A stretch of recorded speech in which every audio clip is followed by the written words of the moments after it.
Hello and welcome again to the Pab podcast. This is episode 2, and I'm continuing the search for everything and having conversations with friends of mine and people that I like and people that I want to learn from different things. So today, I invite you to a conversation I had with my very good friend Catalina Guerrero, aka the Walrus, Cata the Walrus. She's a former chef, also a wannabe travel influencer, and she found her passion in helping others tackle their own fears and doubts to fulfill their potential through self-love coaching. Catalina is very genuine and bubbly, and together we talk about starting something and getting perfect later, fears, her own journey, and what self-love is, among other things. We had so much fun, and I hope you do too. And thank you so much. So much. Oh, Hi. welcome. Welcome again. Welcome. This time I'm with my good friend Catalina. Catalina Guerrero. Torres. Catalina Guerrero Torres. Very good. She's a very good friend of mine. And it's gonna be weird because we never speak in English between us. That's true. Because you're from Colombia Yes. and we speak Spanish. But we'll do this for you guys. So Because we love you. Catalina is a really good friend of mine. She's someone I really like. I really enjoy being with. And someone I actually admire. So I wanted to have a conversation with her today. And we're drinking really nice wine, and we had some nachos, and we hang out with David, Catalina's brother. So it's been a really nice evening. Catalina, to begin, I would like us to do the same exercise I did with Angela last week, which is one of my favorite things, is that you can share with all of us something that you're thankful for. Ooh, I'm thankful for this wine that has my tongue already rolling funny, especially in English. I'm thankful for COVID actually, because it inspired me to create new things, and that's what I've been focusing on since COVID happened, and all my energy. So I'm thankful for that. And I'm thankful for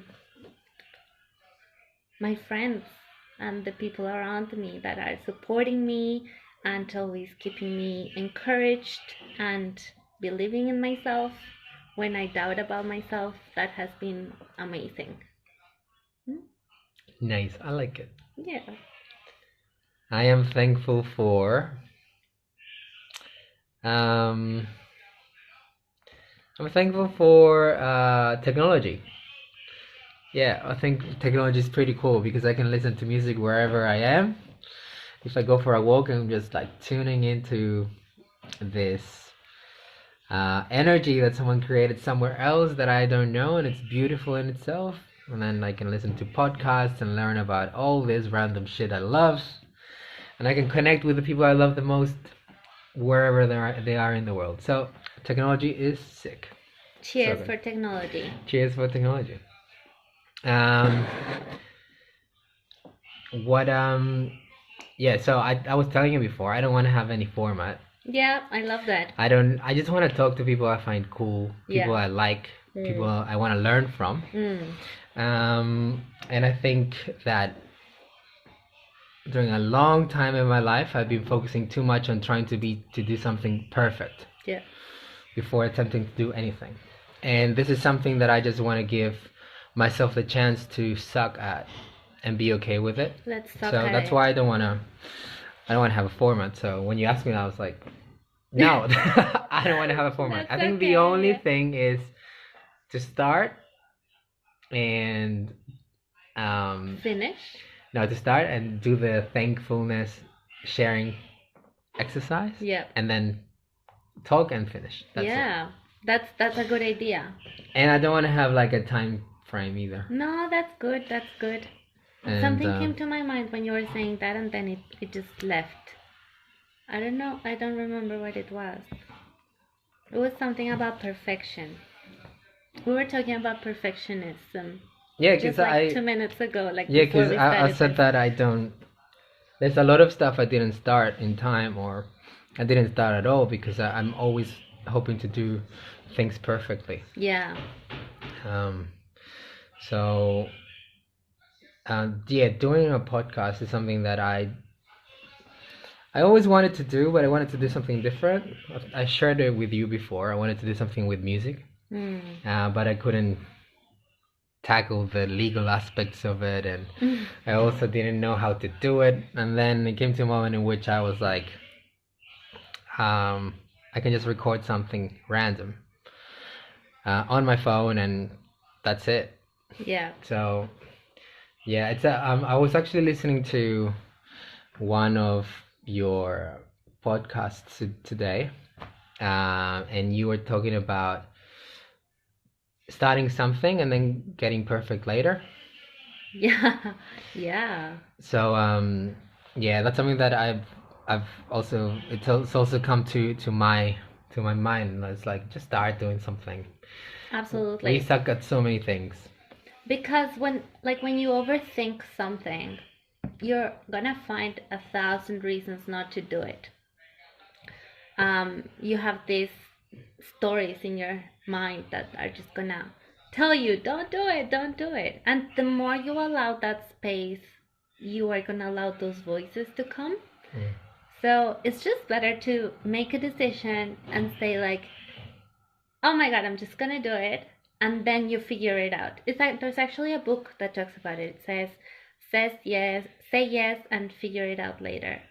I don't remember the name. Is it Richard Branson? No, it's a Susan something. It's a lady, I know that. So check it out. But it talks about that. Just say yes to whatever you want to say yes to and figure it out later. Because when you say yes, it's already done. It's already a decision done. And when a human being has made a decision, they will do anything to go through. That's just how we are. Until that human being faces a resistance and they choose to pay attention to the resistance, which is usually fear. Yes, I think fear fucks up everything. Oh, tell me It about it. it makes us not take action, and also it can be action not to start something, but also not to get out of something. Yeah. Like a lot of people that I know, like in relationships they shouldn't be in, Oh, and yes. or people that hate the job that they're at or the career that they chose, and they just don't want to leave it because it's a big ask, you know. Definitely. So yeah, fear is a motherfucker. I was actually talking about this, about fear and love today with someone, and I told them that all this situation right now in the world is very fear driven. Like COVID, for instance, you could choose to have a fear resistance or a loving resistance or a loving reaction, a loving response. And the fear response was, let's get toilet paper and let's just blame the Chinese. And all of these fear based reactions that are very divisive. And fear just makes chaos. It just creates so much darkness and chaos when you listen to fear. Whereas when you listen to love and you decide to act from love, what you can create is so filled with light and so healing for everybody. Like a loving response to COVID would have been, let's look within. How can I heal? How can I take advantage of this time? How can I help my community? That would be the loving response. So fear, like the opposite to love, to fear is love. And you can always choose. So when you make a decision and you say, I want to do something because I would love to see the outcome, you are technically giving the finger to fear and saying, I'm just going to make it happen and I'll find a way. So sometimes we know that though. Like, for example, like me starting a podcast, whichever it is. I always knew that I would suck at the beginning, and I always knew that the worst things that I could imagine to happen wouldn't happen. And That's good. But I still took a while to start anything. Yeah. And I don't really know why, you know? Because even though I logically knew stuff, Yeah. you know, I was like I didn't take the action I needed to take. Yeah. So I think it also has to do with my emotions probably. Yeah. To like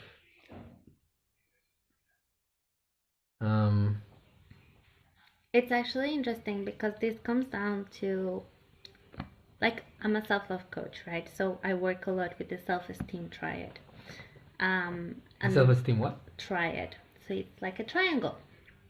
And it says that humans need to know these three things. They need to know that they are enough, that they are worthy of whatever they want, and that they are loved. So anything that they want to do, and there's a possibility of them finding out that they are not those things, that they are not good enough, not loved, and not worthy, there's going to be a resistance. Yeah. There's going to be the fear of, what if I'm not good enough? Yeah. And that's kind of like the basis of our self-esteem. So if you have to face that possibility of you not being good enough, not loved, or not worthy, you need to be brave enough and have that deeper knowing that you are, to take action. That's why those affirmations always work.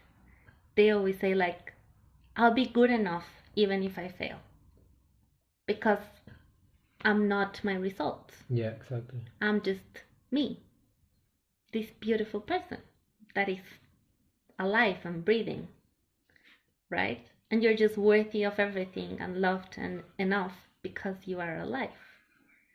That's your birthright. Yeah. Yeah, I think that's exactly what happened to me. Yeah, I think it was. I think so too. Yeah, yeah, definitely. Wow. So, you're a self-love coach. That's the title that you've given yourself. Yes. That you've acquired. When I met you at the salsa place that we used to go. Yeah. And I knew of you before meeting you.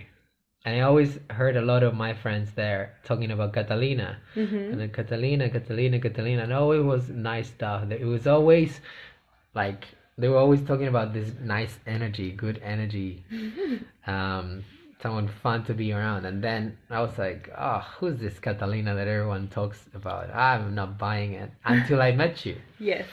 And it was great because you embodied everything that everyone was talking about. And since then, you became one of my favorite people because you are joyful and you are very genuine. And that's something that I think is so valuable. And you weren't a self-love coach back then. No, and, I wasn't. you were a chef. I was a chef. Yeah. It was like 3 years ago. A year and 8 months to be exact. That you've ended your chef career. Yes, actually, it was a breaking point of my life because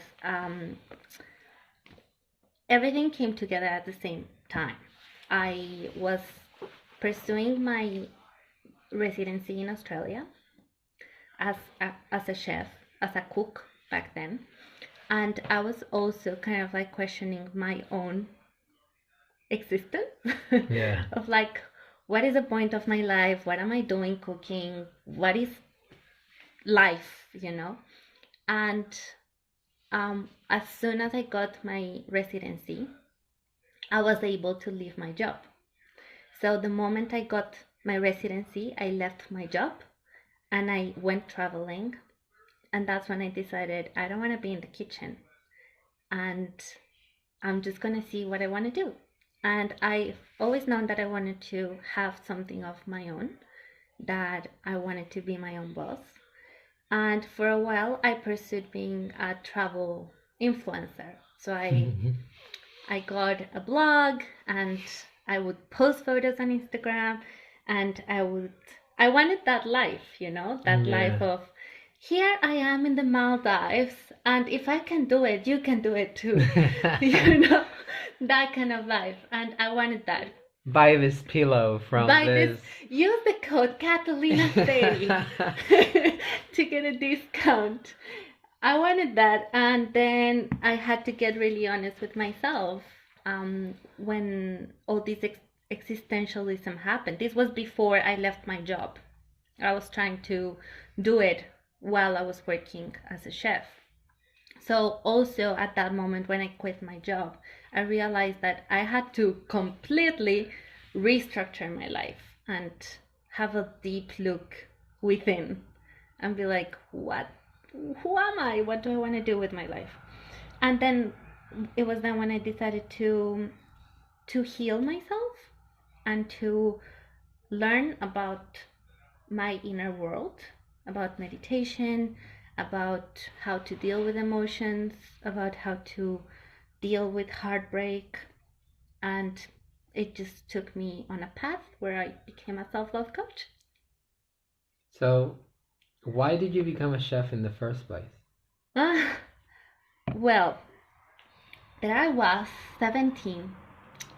I was like leaving high school. And I was accepted into all the universities I applied. And I applied for so many careers. I applied for industrial engineering. I applied for design. I applied for languages. And this was back in Colombia.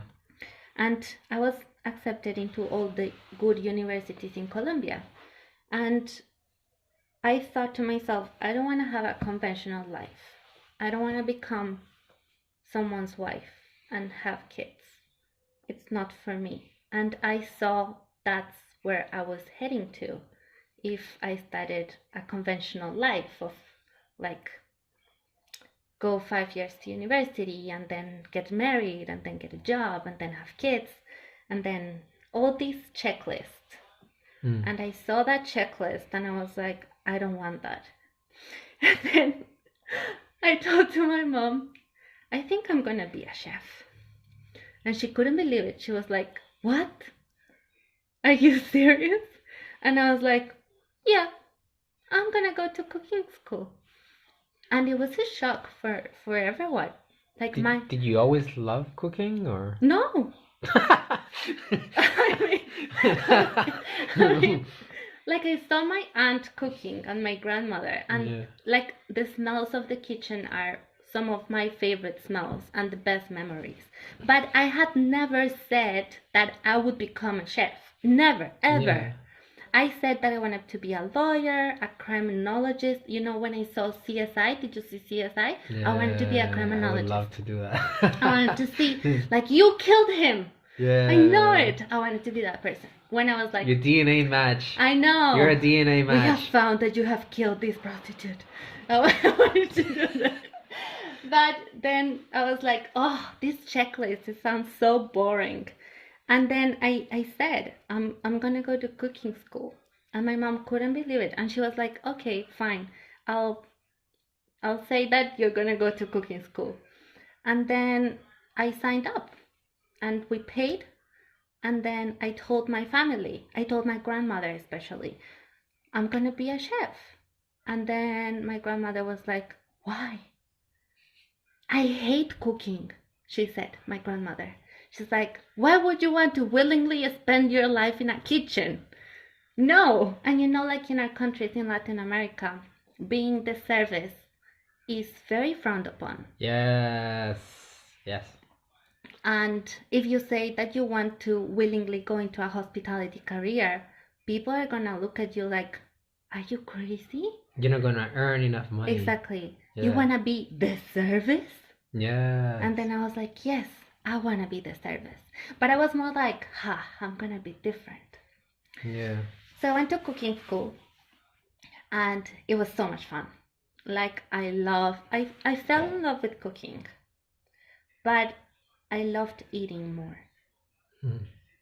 So I loved cooking, but it was not, when you're in a relationship and you really like that person, but you can't see yourself marrying them.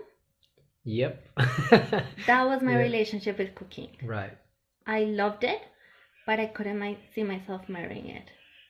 Wow. Okay, that makes sense. Yeah? Yeah. Yeah, so that's my relationship with cooking. So you studied cooking in Colombia, Yeah. and then you decided to move to Australia? So the Australia thing happened. I finished my half degree. We call it in Colombia technologist degree. And my uni back there had an agreement with my uni here. And I really didn't know what to do with my life when I graduated from my cooking degree. I was 19, 20. I was 19. And I was like, okay, so now I'm a chef. So that's like What am I gonna a do? certificate or diploma here? It's like an advanced diploma. Advanced diploma. Mhm. Yeah. So, and then the university said, do you want to go to Australia? And I was like, well, tell me more. And they were like, yeah, we're going to give you this half scholarship or whatever. It was, no, it's not fancy. It was just like a term to get you to do it. But they said you're going to get a discount or whatever. And I had always wanted to travel. Like that was, since I was a little kid, I wanted to travel. And I've always, my family loves traveling. So I said, okay, Australia sounds fun. And my mother had this dream since she was like 20 to move to Australia. Really? And when I was growing up, she really wanted to move here. Like the whole family, but she couldn't. So it was like, there was Australia again, like showing up and saying, come to me. And it just happened. When things are very easy, it was really easy. I made a decision, and then within 6 months I was here. Just like that, studying. So I finished my degree as I did Bachelor of Culinary Management. So it's business focused in the culinary field. So I could open a restaurant if I wanted to. I have the skills. I have the degree. I could run a kitchen if I wanted to. I don't have the experience though. I've never been a sous chef. And so much hard work. But I could if I wanted. Wow. So everything just worked out. Yeah. And then you wanted to be so you finished high school, you were like, I want to be a chef just so you can be different. Yeah. And then you finished that and uni was like, hey, do you want to just go to Australia? And you were like, okay. Yeah. You came here, you got your bachelor. Yeah. And then you were like, okay, I can open my own restaurant. I want to be a travel influencer. And then you were like trying to become a travel influencer. Yeah. And then you decided I'm going to be a self-love coach. Yes, pretty much. So what is a self-love coach? I teach people how to love themselves. So how? How do you do that? Well, I start asking people, what is love? What is love, Pablo? Love is the force that the universe has transmitted for millions of years to connect with every single atom within itself. I love that. And to keep it together. Is the deepest answer I have gotten so far. That's what love is, I think. Thank you. It's the strongest force Mm. of the universe. And that's what it is. Of the universe that we know so far. Yeah, that is exactly what it is. And you are like, maybe not consciously, but you yourself are in a self-love journey because you are questioning your own existence. And you are questioning, what am I here doing? And I want to find out who I am, right? Which is a quest to your inner world. Which you can call a self-love journey. What happens is that usually when I ask my ideal client what is love, they say, well, it is when you want someone to be okay, when you want someone to look at you and see the sunshine and the stars and want to do everything for you, right? And they often think about someone else. Yeah. They often think that it is outside of them, that is in a man or in another woman or in a child, which it is. Or a dog. Or a dog. But essentially, it's everywhere. And more importantly, you need to see it in you first, so you can see it externally, and so you can feel it externally. If you don't feel it inside, you could be getting it from a partner or from a mother or from a child, but you're gonna reject it because you don't believe you're worthy of love. So if you know deep in your core that you are worthy of love, and you don't doubt that, and you just feel it, then you're gonna find it everywhere you go. So self-love is just, for me, the most healing energy in the universe, as you said. It's just a superpower, right? Because if you know that that force is in you, but it's also in every one of us, it unites us and it doesn't divide us.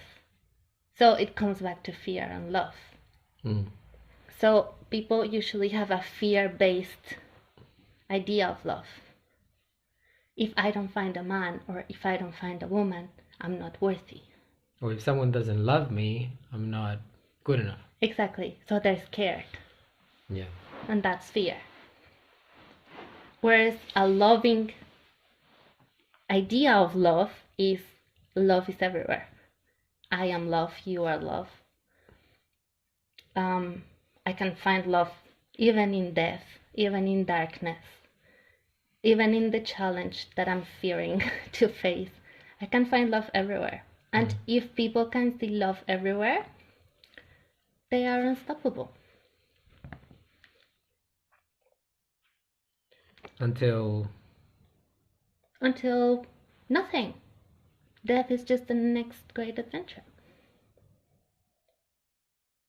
And how do you figure out that you wanted to be a self-love coach?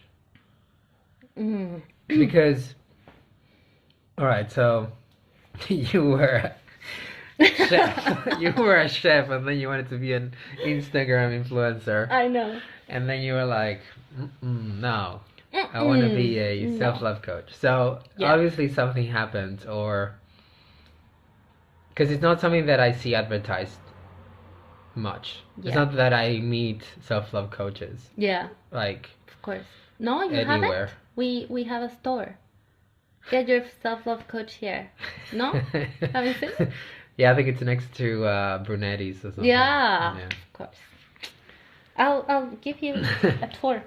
It's not something that you see advertised anywhere. It's not like something that it's. I don't think it's in Melbourne Uni's curriculum. No, it's not. Yeah. So how do you hear about this, or did you create your own? Okay. Niche. So I was going through my own, let's call it shit. So I'm finishing a process of my visa, right? Yeah. And that visa process was so questioning for me because I questioned myself, where am I from? Am I my passport? am I the place where I Yeah, lived. So visas are a motherfucker. It's such a long journey. it's a journey, and it's stress, and it's Mm, like, what am I gonna do with my yeah, life, you know? because you can literally receive a call and then the next day you have to leave. Like Exactly. it's like that easy. So your sense of security, which is something everybody's experiencing right now with COVID, Mm.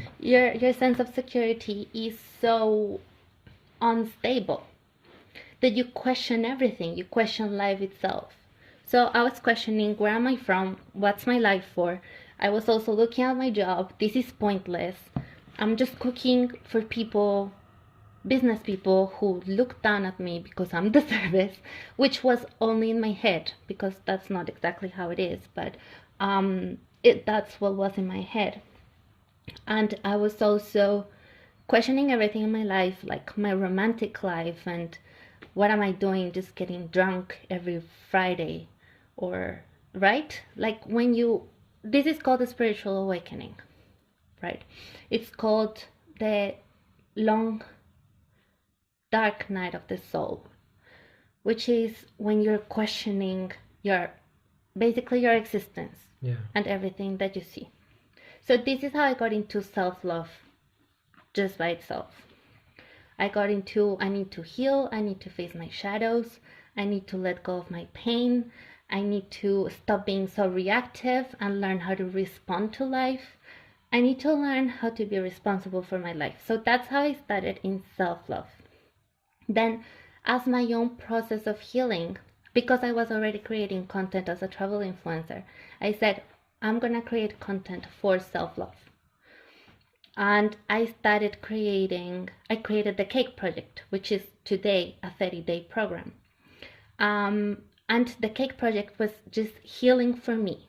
It was a way for me to organize my thoughts and create a system for myself to heal. Also, some of my best friends back then were going through the same thing. So I said, okay, I'm just going to send it to my friends. I'm going to do it for myself. And this is just what I'm going to do. I'm just going to heal. And without even knowing, I created this program for 30 days. And I just invited people to do it. Back then, this was 2018, I invited just my best friends from then. They did it. They were like, this is really good. And some of my friends said, like, you are like my life coach because you are just so wise. And I'm very good at giving advice. I'm shitty. I'm following my own advice. But I'm just, I guess I'm just an old soul because I'm good at giving advice. I'm good at holding space and listening to people and helping them process their own thoughts. So this feedback from the content I created was like, you are good at this. You are good at guiding people through their journey. And then the moment I decided I was going to be a coach was when one of my best friends, she said, oh, there's my life coach. And I was like, huh, that feels nice. Call me that again. Right? And yeah, it was in a cafe. We were sitting down and I said, maybe I'll do this. Maybe I'll just coach. See if it suits me. This was the end of 2018. Then I went traveling after I quit my job and my visa was resolved. I went traveling in Western Australia in a camper van. And that trip was also very healing. It was very, I let go of so much shit. And the people that were with me helped me face my shadows. They helped me face my, what we call demons. Yeah. So I did a lot of that release in that trip. And then I came back and I signed up to a life coaching school. There's a life coaching school. Yeah. Oh. So people call it life coach. Yeah. People usually say, I'm a life coach. But for me, it's not a life coach because I'm not an expert at life. And I'm not an expert at love. I'm not an expert at everything. I think the aim for my own work is to guide people to their inner world so they can see the beauty and the magic that is in them, so they can feel that love for themselves and extend it to other human beings. Yeah. That's what I do. So I can't call myself a life coach. It doesn't align with me. It doesn't feel right. It just doesn't feel right for me. So I'm a self-love coach because self-love aligns. Self-love feels nice. You call me self-love coach and something tingles. So you decided to be a self-love coach. Yeah. And this was in 2000 and 2000. So the cake project I created November 2018. I called it Lovember because it was 30 days of self-love yeah. in November. So Lovember. Yeah. And as I said, I did it for myself. I did it for some people. I told people on Instagram, hey guys, I'm doing this. Come and do it with me. Some people did it and other people didn't. This was November 2018. Then I went away for almost 2 months from 2018 to 2019. I came back, and the weekend I came back, I signed up to my life coaching school. Yeah. And now you're doing coaching full time. No. Because of my visa, I have to have a job. I need to have a regional job. Yeah. Which I am totally working regionally. And so I moved to Sunshine Coast. Then I moved to Port Douglas. And yeah, I can't do it full time yet. But with COVID especially, that's why I'm so grateful for COVID, because it gave me time to focus on this and to not be thinking about the conditions of my visa and to focus on coaching. And during COVID, I was just like very consciously creating content, and it's the moment I've signed up more clients. So right now I'm technically doing it full time. Wow, that's awesome. Yeah. So you're from Colombia, and I admire very much people that come here from Colombia, especially to Australia, because one of the only ways you can come to Australia as a Colombian is if you get a student visa. Mm-hmm. And to be a student in Australia, you gotta pay a lot of money for your visa, but also you have to pay for your full tuition semester by semester, which is insane. It's an insane amount of moolah. It's so much money, and I admire how Colombians just work for it. Colombians are very hardworking people, you know, like, and they party hard. We party hard. I always admire how they do everything. Like you will see Colombians everywhere here. Yeah. And I think that what you did to get your PR, it's just like incredible. It's like it's something that you should feel. I'm sure you feel very proud of, because it's an amazing feat. Because it's so hard.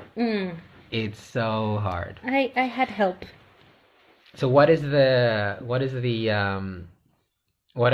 one of the biggest lessons that you learned as an international student in Australia?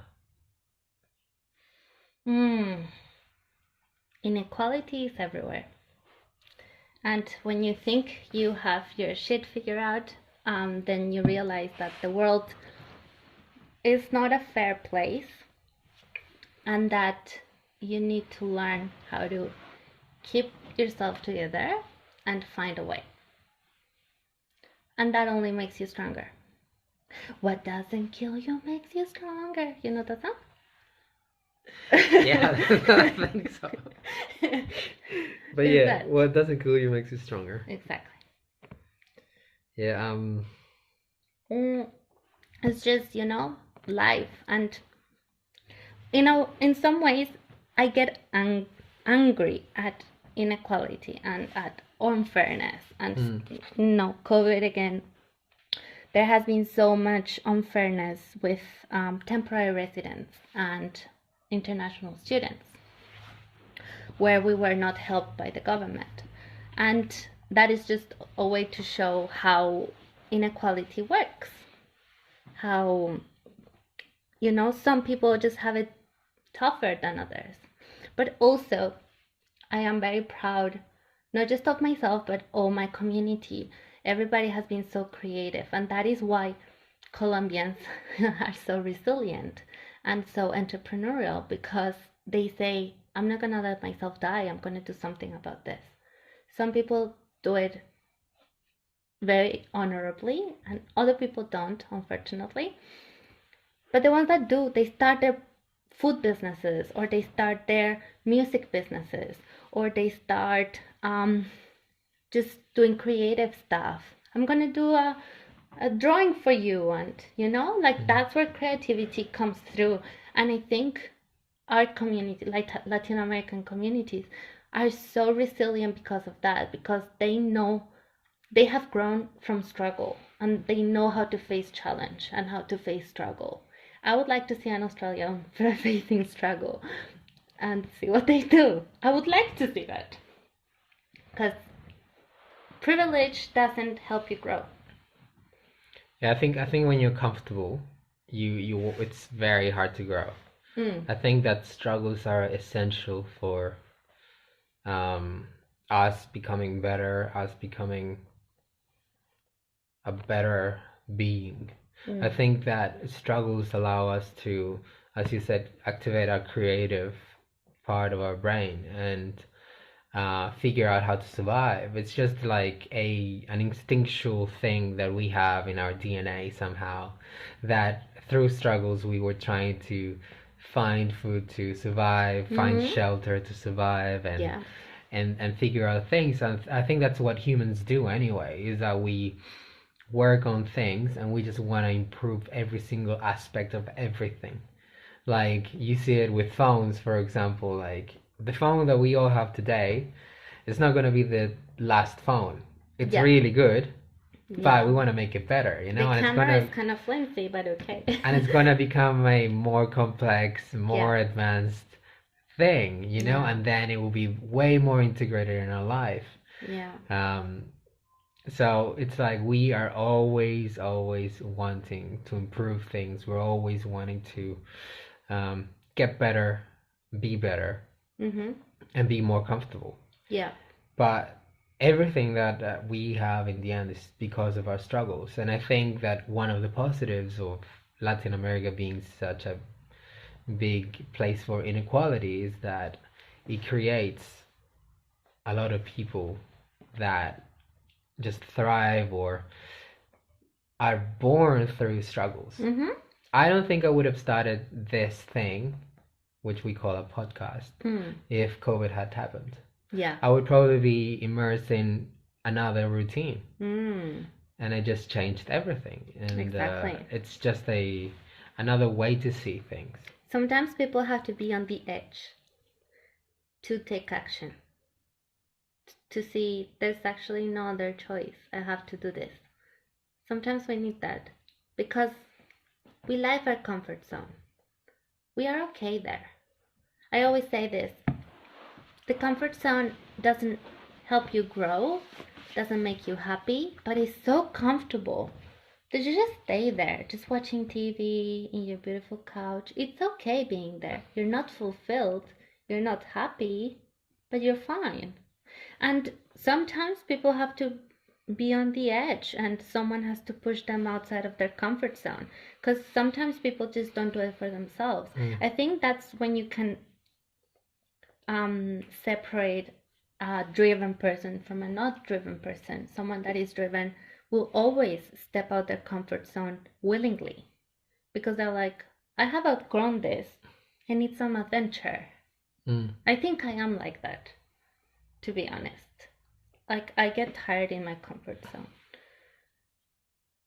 I think we always need something new, and I think that even if we get too comfortable, our own body and our own brain wants to create something new.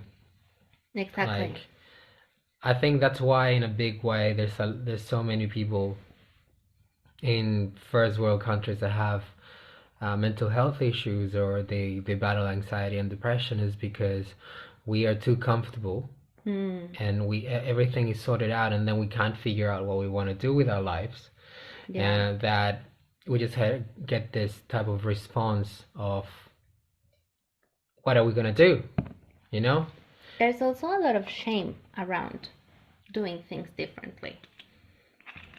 Like So, being the outsider or like being different. not following the checklist that I was talking about before. Like the checklist of, you know, go to uni, get a husband or a wife, have kids.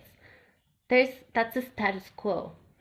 And there's a lot of shame around getting out of that quo. At least in Latin America, you know, like when I was like, I'm gonna be a chef, and my parents were like, not my parents, my grandmother. They were like, what? That was challenging the status quo. That was saying, I don't wanna do this.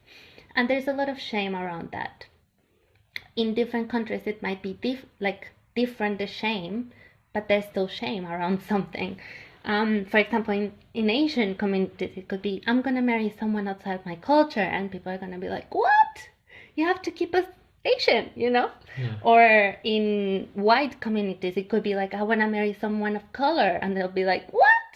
So in any way or form, when you challenge something that is pre-established, there's also a lot of shame.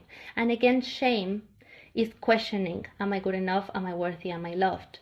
And when there's that possibility of questioning those three things, you're gonna doubt about taking that step. So I think shame around feeling or doing differently, or even facing emotions that are not understood, is what keeps us from exploring those possibilities. I hope that's making sense. Yeah, I think so. Or it's me just under the effects of Malbec. This is a beautiful one, isn't it? It's beautiful, yeah. This is a So easy to drink. Yeah, this is a Malbec. Malbec is a red wine, and right now we're drinking From Chile, no, the Argentina. Yes. Argentina. So this Mendoza, is... Argentina. Santa Julia. Yes, Malbec is my favorite wine. It's my favorite grape, and Malbec is a French grape that was annihilated by this bacteria in France, and it was thought to be extinct. And then some winemakers in Argentina tried it out in Mendoza. Mendoza is right next to the Andes, in the inner part of Argentina. And it's like the perfect condition for Malbec, Yes. right? Yeah. Yeah, so there's really good soils there, full of this millennial, soils with full of minerals and full of all this rich soil. So it started growing there, and the Argentinians brought it back. So Mendoza is a great wine region, and Malbec is one of their best wines, and it's also being grown in South Australia now. That's awesome. Have you tried out South Australian Malbec? Yeah, that's a really good one. That's from the McKigan winery. It's really good. Yeah, really nice one. Cheers. Cheers.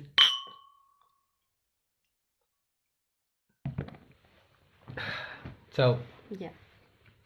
So now that you're a self-love coach, is life better? Is life perfect? Life is never perfect. No, but one of the best things that I have learned is to be present. So in my former life as a chef, I wouldn't be present. I would always be somewhere else.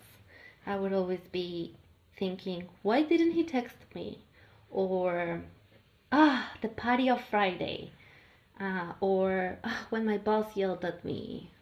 You know, those things that take you away from fully being present. And I think one of the best gifts from my own self-love journey and from being a coach is that I have trained myself to be present. So I enjoy life because I'm here. And I know that tomorrow is not promised. But if I enjoy the now, I would die happy because I was present, because I was enjoying it, right? I'm enjoying this moment. And I have not not enjoyed a moment in a long time. Even the hardship, even the challenging times, I have been so present that I have seen the beauty of the moment. Yeah. And I think that's one of the best gifts someone can give themselves, to be present. It's the word. Here's a present. Isn't it beautiful? Here's a present for you. I'm present. Yeah, no. Yeah. So life is definitely more present because I see it's more beautiful. It's more beautiful because I can see the beauty. Before I could see the beauty in things, but I also had like this dark cloud in my head of thoughts, of just past and future revolving. And I couldn't see clearly. I was worrying about, am I good enough for that guy? Am I good enough for that job? Am I good enough to be a travel influencer? Am I good enough to this, to that? And today I'm just like, I know I'm good enough, so I won't worry about that. I'm just gonna enjoy my Malbec and my friend, right? Yeah. One of the things I've been thinking of lately is that life will depend a lot on the vision that you choose. That like doesn't really matter how much of a privileged person or non-privileged person you are. We all get to choose how we want to face the day. Yeah. And like, I think that we can always choose to see rain, for example, as, oh, that's awesome. We've been in drought for so long, and now the trees and all the plants and the crops are gonna flourish again. Instead of seeing it, oh, my clothes are outside.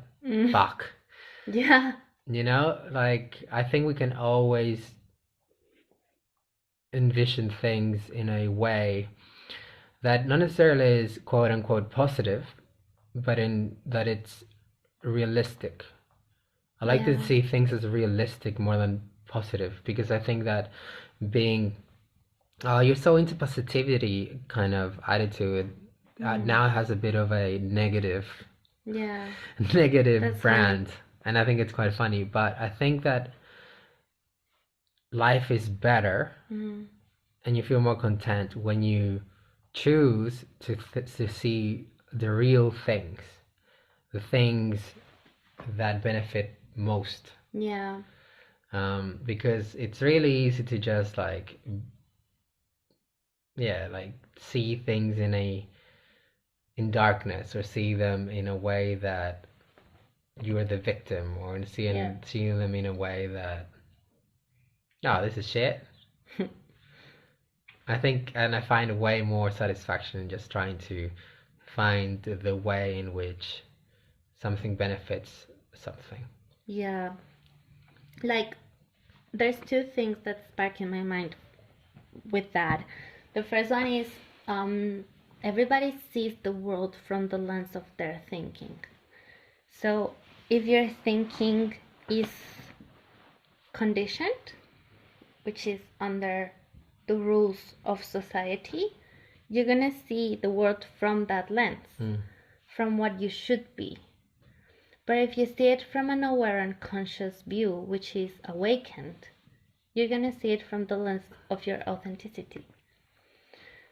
The second thing that sparks from there is there's positive thinking, and there's, I'm gonna quote, positive emotions.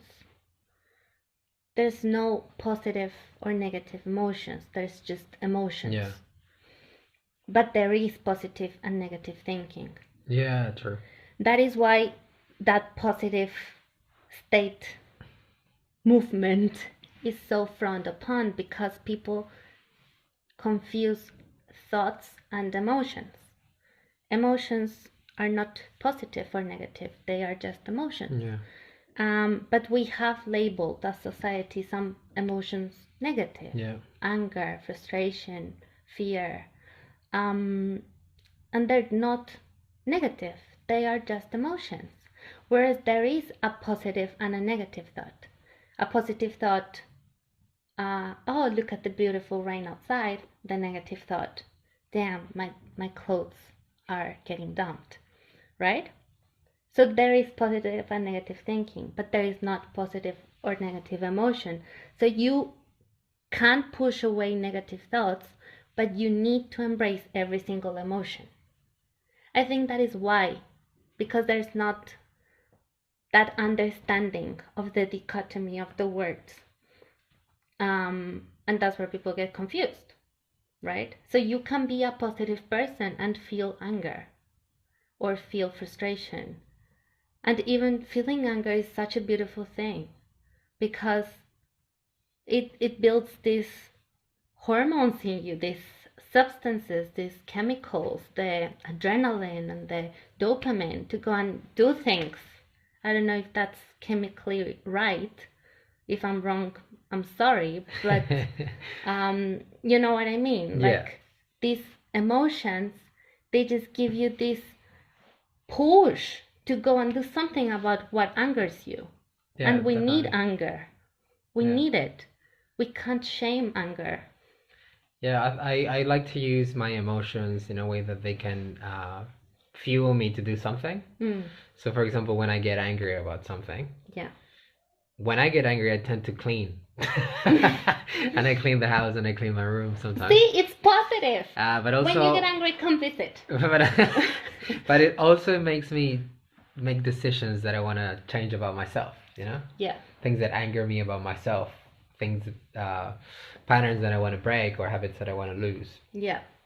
And I think that that's something that we all can do is recognize the emotion. I think that's something that we're never taught to recognize the emotions and then figure out what to do with that in a positive way or in a way that will benefit you without wanting to say positive. I think in a way that benefits you and the people around you. Exactly. And that is such an essential part of self-love because you are you as a whole.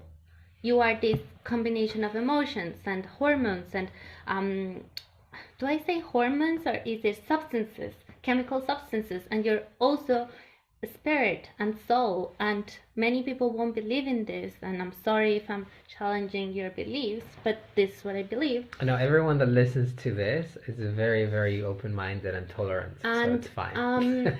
You need to embrace all of that. You need to embrace your wholeness. You need to embrace your shadows, the things of you that scare you, the things of you that you have told that you should suppress. You have to love those too, because you're not just bones and blood and flesh. You're much more than that. And that is self-love, that realization that you are more than what your stories tell you. So it's very deep. It's very deep. It's not superficial. A lot of people say, so you teach people how to masturbate. And I'm like, well, yeah, I could, but... Did someone say that to you? Yes. I'm a self-love coach. I teach people how to masturbate. I mean, it's part of it as well. It makes sense that you're in quarantine. Use Catalina 30 for my dildo life. But you know what I mean? Like, it is part of you as well, your sexuality, but it's much more than that. You are so many things that I don't think we could ever get to a point where we know exactly who we are and fully love it. That is why it's so exciting, because there's just so much depth to it. And it's just a journey that never ends. And I also think that in our journey as humans, we are different versions of ourselves. It's like, I'm starting to think that it's not like, okay, so we're in this road of self-discovery, and then it's like, okay, I'm this. I am analytical. I am extroverted. I am this and that. I love this and that. I think people change. I think our opinions change. I think that there are core things to who we are, but at the same time, we are continually evolving. Like, I'm very different than the guy I was 10 years ago. And I'm very different than the guy that I was even 3 months ago. Yeah. You know? And I think that also giving that possibility of change. You know, it's okay to change. It's also important for growth. Because I feel like even in these circles of self-love and self-development, there's a lot of, you got to figure out who you are, and that's who you are. But we also change, and it's okay to change. Yeah. And change is okay. Oh, definitely. So change is exciting. I love change. I love change. I love change. I love it when something new happens at work and I'm like, yeah, that's fine. Yeah, and then me too. everyone I dresses get it up. so bored. You know, I have also been a barista. So when I was a chef, I was like, chef, I'm bored. Can I make coffee? And they were like, okay. So I started making coffee, and I've also been a barista, and I've tried photography. And you have to explore those parts of yourself that you're so curious about. And it's like, who am I in this situation? Yeah. Who am I in this other situation?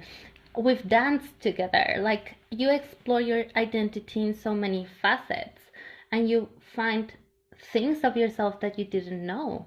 Like, what if I was into women? What would that look like? What if I dated different cultures? What if I lived in another country for a while? And you get so curious about your own self that you get comfortable with change. Yeah. And I think that's enjoying life. Yeah. I used to hate salsa dancing, like how it was. Why? Yeah, because now it's one of my favorite things to do in my existence. Yeah. But when I first tried it was like 6-7 years ago now. A friend that I worked with, Bianca, she invited me to TSF. Yeah. And I went to the classes and I hated it. And I was a very different guy back then too. But I hated it. I loved the music. And then I didn't go anymore. And then a few years passed and I went through some stuff and I changed and I grew and then I was like, oh, I love the music. Yeah.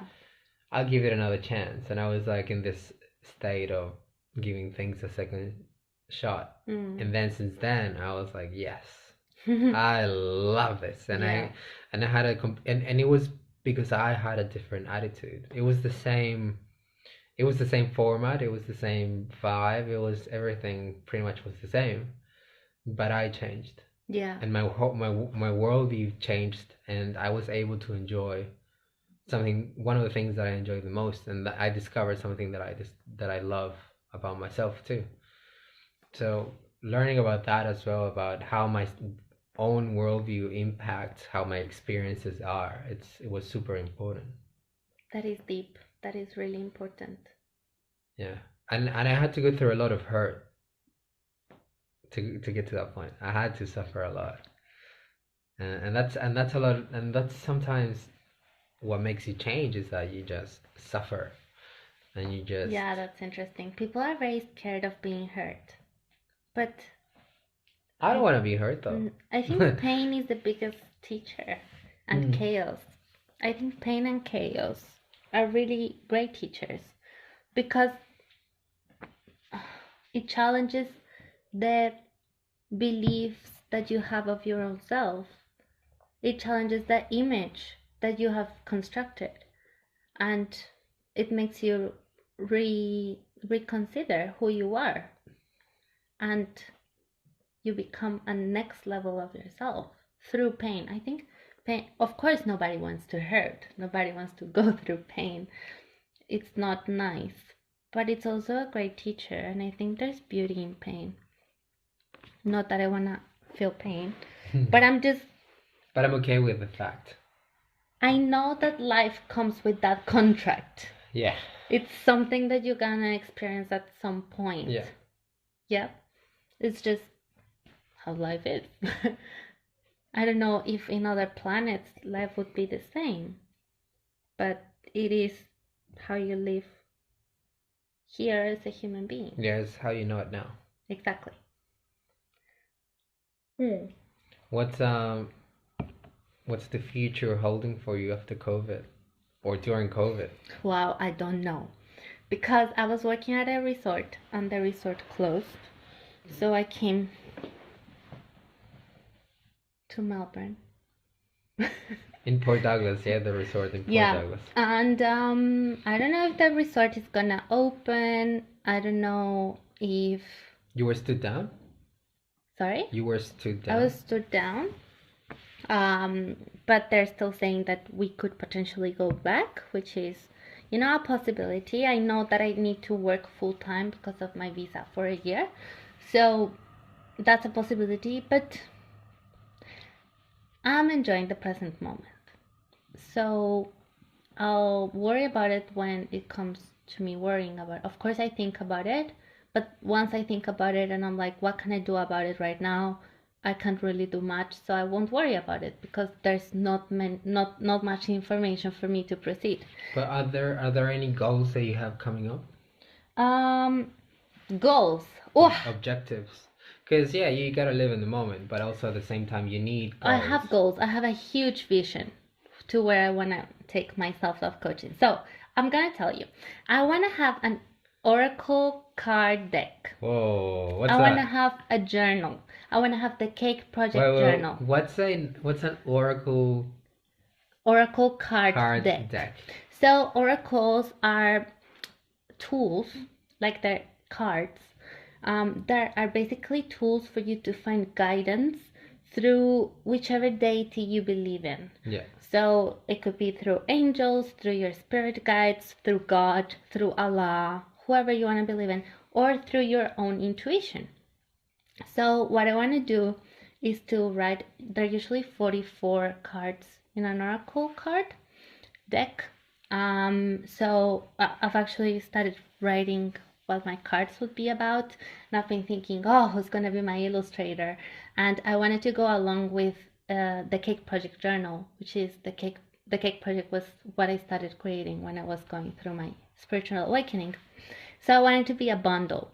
So I also want to be a published writer, and I want to speak and be on TED Talks, and be like have my clients and potentially hiring people and teaching them how to self-love coach. That's the vision I have for myself. That's, of course, like, you need to have a vision. And every time I think about my vision, I'm like, oh, that's so exciting. So that's pretty much it. What I want.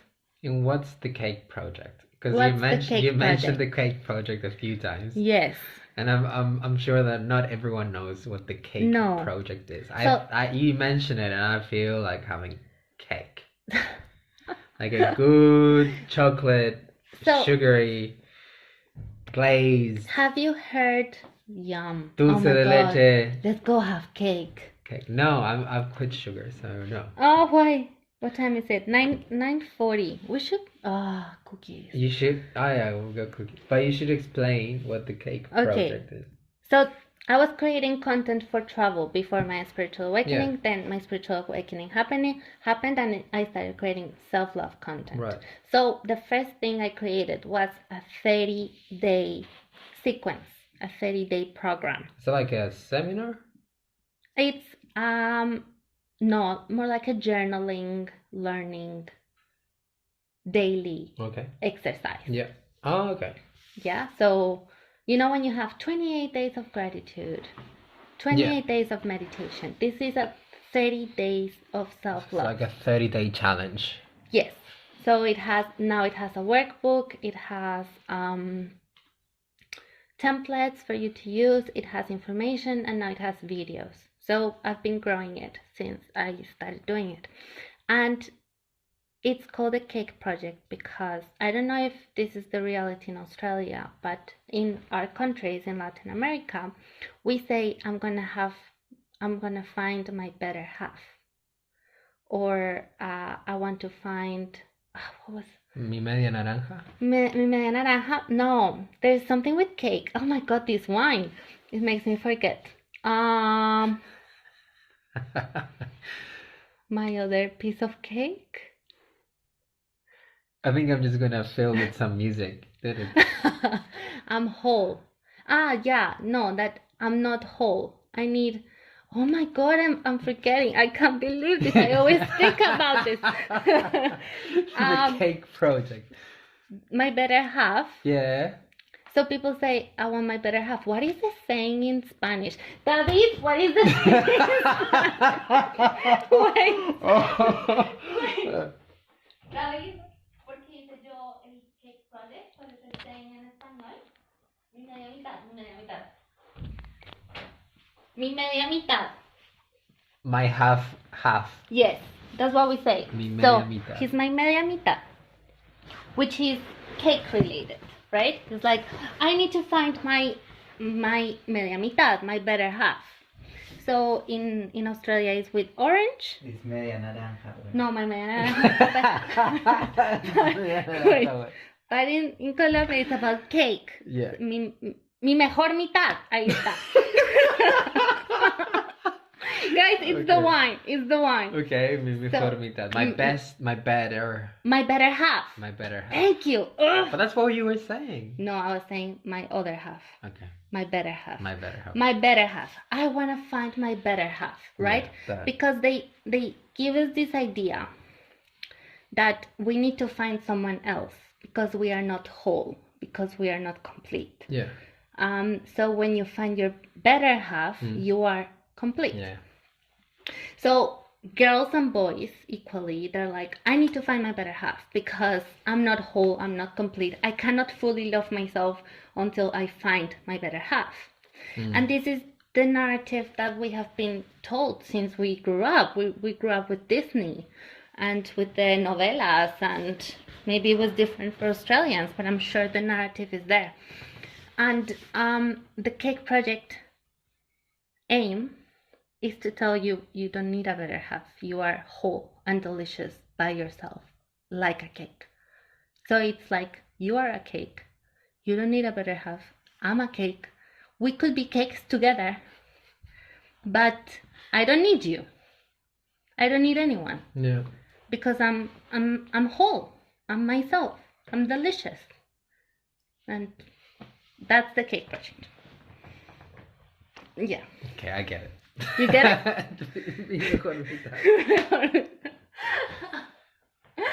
Yeah, so that's what the Cake Project is. It's a 30-day self-love. It started as a challenge, but now it's a program because it has so much content. Yeah. And that it is a program. So it's to discover yourself, that you are good enough to find for out yourself. that you don't have you don't need a better half. Yeah, that's a fact. That's a fact concept. It's a fact. It's fact. It's a fact. It's fact. It is fact. Yeah.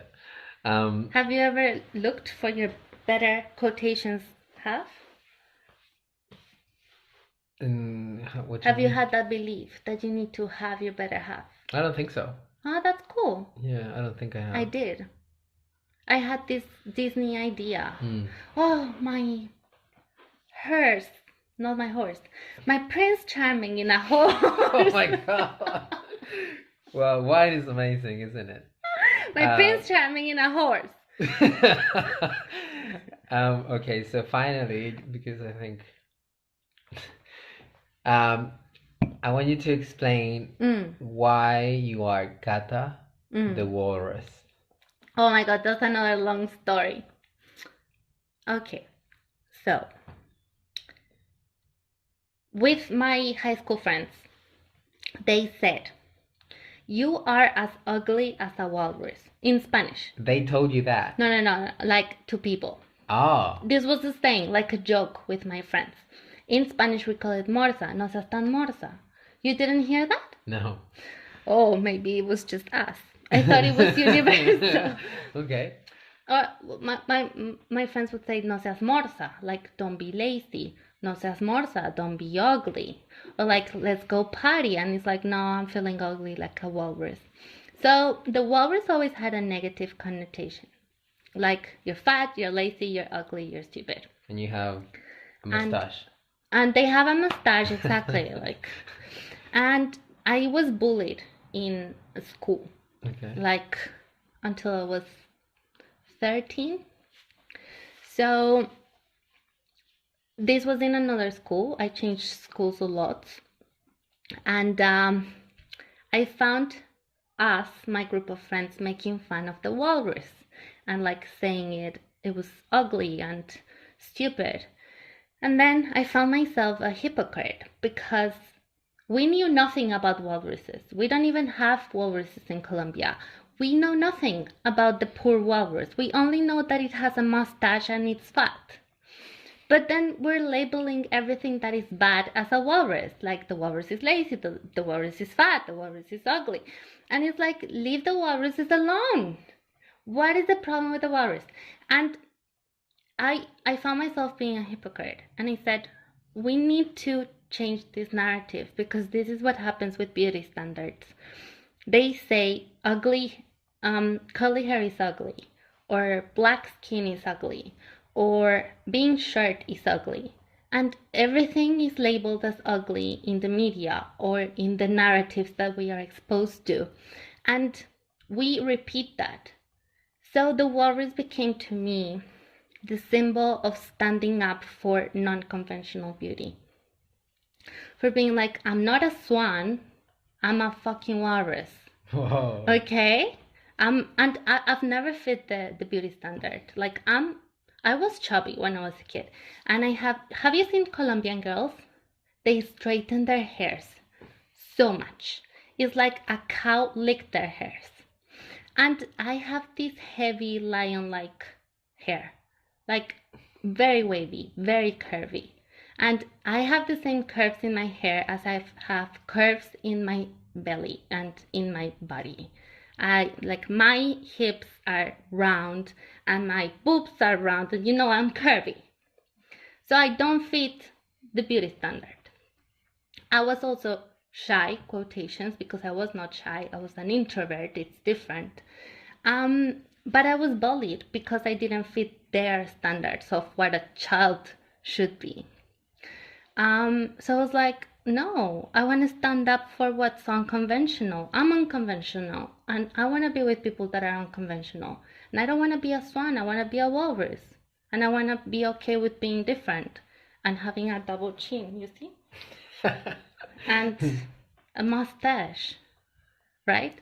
So that it's hard to, make the connection. No, I think that's a really good explanation. There's a story in it in my blog. Yeah.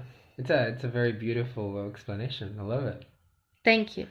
That is powerful, why I'm Cata the Walrus. Okay, Cata, how can people find you? This is the time that you can plug. You call me and I go. I'm magical that way. No, you can find me. Okay, my blog is thewalrusintheroom.com. Yeah.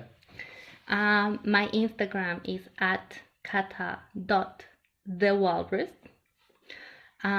Or you can find me on Facebook as Catalina Guerrero, self-love coach. That one I changed because people were getting confused about the walrus. So I changed it. Yeah. Where else am I? I have a podcast. Yeah. It's called the Self-Love Chica Podcast. Self-Love Chica Podcast. Everything should be the same, but somehow people just have taken names, so it's hard to make everything the same. Yeah. And I like walruses, so I don't want to lose that. And you have TikTok.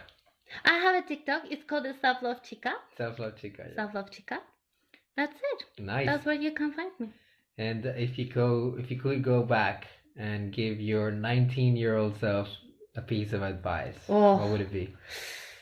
I would say, don't worry about what people think, because you are amazing. Like, you are so beautiful, and you're gonna have so many experiences that you are gonna forget about these people that you're worrying about. Don't worry about men. Men will chase you when you see your worth. Yeah. Be happy, be present. I think, be present. If I could tell my 19-year-old to start meditating, I would tell that, because it's a very good habit that has helped me with so much. Yeah. And I would Amazing. give her a hug. Amazing. This is the second week in a row. Yeah. Angela gave the same advice. Really? Yeah, don't give a fuck about what people think. Wow. Look, people, this is an advice for you. This is an advice for you, Paulo. Yeah. Amazing. Yeah. Cool. Thank you, Gata. Thank you. Love you, my friend. It was fun. I love you too. And We'll yeah. go have cookies. Awesome.